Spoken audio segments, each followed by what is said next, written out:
कछार कांग्रेस कार्यालय में कनिंद्रू भट्टाचार्य की प्रतिमा का अनावरण। रविवार को कछार जिला कांग्रेस कार्यालय राजीव भवन परिसर में पूर्व सांसद और कांग्रेस अध्यक्ष स्वर्गीय कनिंद्रू भट्टाचार्य की अर्ध प्रतिमा का अनावरण किया गया। कार्यक्रम में कांग्रेस सहित विभिन्न दलों के नेता, समाज सेवी और परिजन उपस्थित रहे।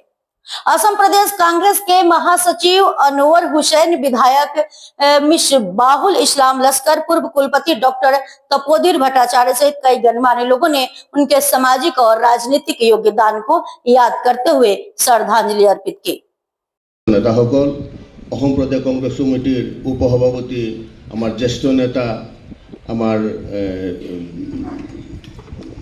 अरुण दत्त मजुमदार डांगरिया आमार प्रतिमूर्ति उन्मोचन करिব পৰা হৈছে।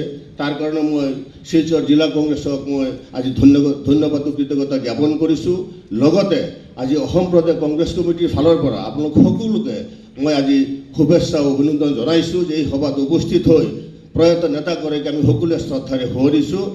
आज आमार এই कनिंद्रू भट्टाचार्य डांगरिया तेखेत आज 29 বছৰ काल शिलचर जिला कांग्रेस